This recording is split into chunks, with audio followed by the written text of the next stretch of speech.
Hello students, आप देख रहे हैं IBPS गुरुजी। और काफ़ी बार आपको ऐसा फॉर्मूला मिलता है कि भाई 9√3 है मिडल में, तो हम इसको कैसे जनरेट करें। तो यहाँ पे इक्वेशन में, पूरे इक्वेशन में 2x² plus 9√x 9√3x plus 27 is equals to 0। तो यहाँ पे √3 तो है ही नहीं, तो लाए कैसे। तो √3 है नहीं तो लाना हमें कहाँ से है, वो आपको मैं बताता हूँ कि यहाँ पे होता क्या है। सबसे पहले बेसिक फंडा आपको समझा दूँ कि ये जो क्वाड्रेटिक इक्वेशन है, जिसमें ये जो मिडल में प्लस 9√3 है, वो आपको क्रिएट करना है। कहाँ से? फैक्टर का एडिशन वो होना चाहिए। अब वो कैसे होगा? तो आपको x के साथ जो है उसको लेना है, और ये 27 को, प्लस 27 को, यानी 2 × 27 को दो फैक्टर में डिवाइड करना है, जिसका एडिशन क्या है? 9√3। अगर ये मल्टीप्लिकेशन नेगेटिव आता तो प्लस और माइनस करके लाना पड़ता, मतलब डिफरेंस करके लाना पड़ता। बट ये एडिशन मल्टीप्लिकेशन पॉजिटिव है, इसलिए हमें ये एडिशन करके ही लाना है। या तो प्लस प्लस करके एडिशन करो, या तो नेगेटिव नेगेटिव करके एडिशन करो। ठीक है। तो यहाँ पे बेसिकली प्लस 9√3 करना है, तो हमें प्लस प्लस करके एडिशन करना रहेगा। ठीक है। अब सवाल है कि √3 कहाँ से आए। तो √3 लाने के लिए डेफिनेटली पहले 3 तो लाना पड़ेगा। तो मैं 27 को 2 में डिवाइड कर सकता हूँ कि 9 × 3, और ये 2 तो एज इट इज़ रहेगा। ठीक है। अब 3 की जगह मैं डेफिनेटली आपको कोई प्रॉब्लम नहीं होगी अगर मैं √3 × √3 लिखूँ, तो कोई प्रॉब्लम नहीं होगी ना। सही है। ठीक है। अब मुझे बीच में लाना क्या है? 9 एडिशन करके। अब 2√3 और 9√3 में यूज़ करूँगा तो मतलब 11√3 हो जाएगा। तो मैं 9 की जगह भी क्या कर देता हूँ? 3 × 3 कर देता हूँ। 9 की जगह मैं 3 × 3 और 2 एज इट इज़। अब मैं कह सकता हूँ कि 3 दूनी 6 और ये √3, यानी 6√3 एक फैक्टर हो गया, और 3 और ये √3, यानी दूसरा फैक्टर हो गया 3√3। अगर आप इसका मल्टीप्लिकेशन करोगे तो वापस यहीं पहुँचोगे। 27×2 = 54।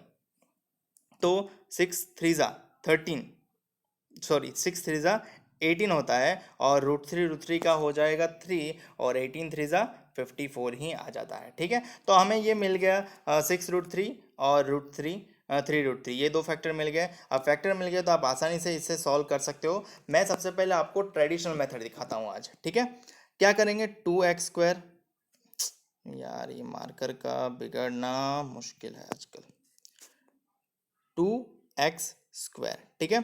अब 9√3x है, उसकी जगह मैं इन दोनों का एडिशन रख दूंगा, यानी प्लस 6√3x प्लस 3√3x लिख सकता हूँ ना, क्योंकि इन दोनों का एडिशन अगेन 9√3x ही हो जाएगा, और प्लस 27 इज इक्वल्स टू 0। ठीक है। ये मिटा रहा हूँ ताकि हमें थोड़ी जगह मिल जाए। अब यहाँ पे देखो, आपको करना क्या है। अब पहले जो दो फॉर्मेशन है उनमें से कॉमन क्या निकल सकता है। देखो, मुझे कॉमन क्या निकालना है। एक तो 2 निकल सकता है, और 2 ही निकलेगा। तो मैं 2 को निकाल 2 और x निकल सकता है, तो मैं 2x को कॉमन आउट कर लेता हूँ। तो ब्रैकेट में पहले पद में से 2x निकल गया तो x ही रह जाएगा, प्लस दूसरे पद में से x निकल गया, 2 निकल गया, तो 3√3 रहेगा। सही है ना, 3√3 ही रहेगा ना, ऑब्वियसली 3√3 ही रहेगा। दूसरे, यानी इन दोनों में से क्या कॉमन आउट निकालें। देखो, ये जो ये चीज़ आई ना, वो सेम यहाँ पे भी बचनी चाहिए, वैसा ही कॉमन निकालना है। ठीक है। तो हम 3 तो निकालेंगे ही, बट 3√3 निकालेंगे। अब काफ़ी लोग बोलेंगे सर 3√3 निकाल देंगे, तो हमें 3√3 ही निकालना पड़ेगा, ताकि फर्स्ट प्लेस पे सिर्फ x ही बचे। प्लस अब 27 में से 3√3 कैसे निकलेंगे। 27 मतलब आप सबको पता होगा, 3 × 3 × 3। ठीक है। एक 3 तो मैंने निकाल दिया, और ये 3 का दो फैक्टर करो, √3 तो मैंने 3√3 निकाल दिया, और 3√3 अंदर बच जाएगा। तो यहाँ पे क्या आएगा? 3√3। ठीक है। अब क्या करना है? Equal to 0। अब एक चीज़ समझो, यहाँ पे ये जो दो इक्वेशन है, ये एक पद है और ये दूसरा पद है। उन दोनों में कॉमन क्या है? अगर आप गौर से देखोगे, उन दोनों में कॉमन आपको मिलेगा ये x प्लस 3√3 और ये x प्लस 3√3। तो मैं उन दोनों में से ये कॉमन कर रहा हूँ, x प्लस 3√3। और दूसरे ब्रैकेट में क्या बच जाएगा, ये 2x बचेगा, मिडिल का प्लस एज इट इज़ रहेगा, और ये 3√3 हो जाएगा, इज इक्वल्स टू 0। अब ये इक्वल टू 0 है तो आप इक्वलाइज कर सकते हो, पहले ब्रैकेट को इक्वल टू 0, दूसरे ब्रैकेट को इक्वल टू 0, ठीक है। तो x plus 3√3 is equals to 0 करेंगे तो x इज इक्वल्स टू -3√3 आ जाएगा, x की वैल्यू। सिमिलरली अगर इसको आप इक्वलाइज 0 करोगे, यानी 2x plus 3√3 is equals to 0 करोगे, तो x is equals to 3√3 divided by 2 आ जाएगा, और ये माइनस होगा, ठीक है, यानी -1.5√3 आपका आंसर आएगा, ठीक है। तो x की दो वैल्यू मिल गई, ठीक है। मैं सब कुछ रफ करके x की दो वैल्यू जो आई है वो लिख देता हूँ और इसको रफ करता हूँ।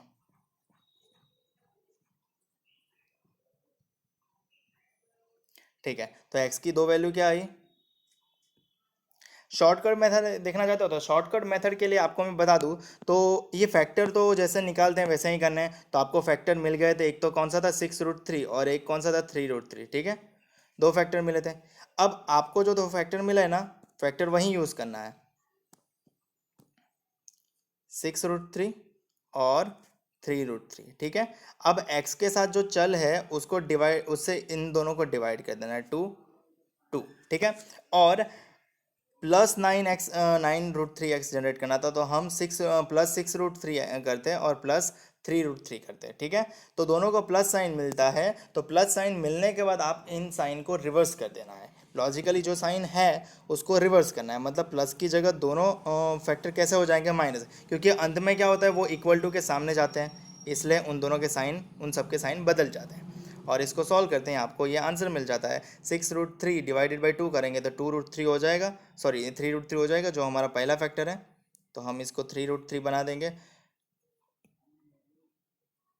और दूसरा क्या है, 3√3 डिवाइडेड बाई 2, तो डेफिनेटली 3 डिवाइडेड बाई 2 1.5 होता है, और वो माइनस है तो -1.5√3, ठीक है।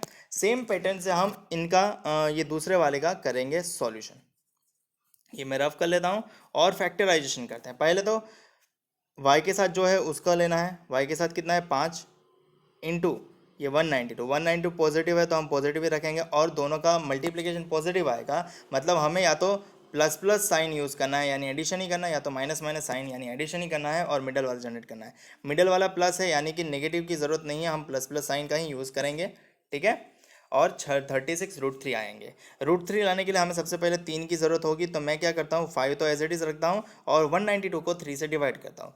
192 को 3 से डिवाइड करूँगा तो 3 6 18 और 3 4 12, 64 आ जाएगा, ठीक है।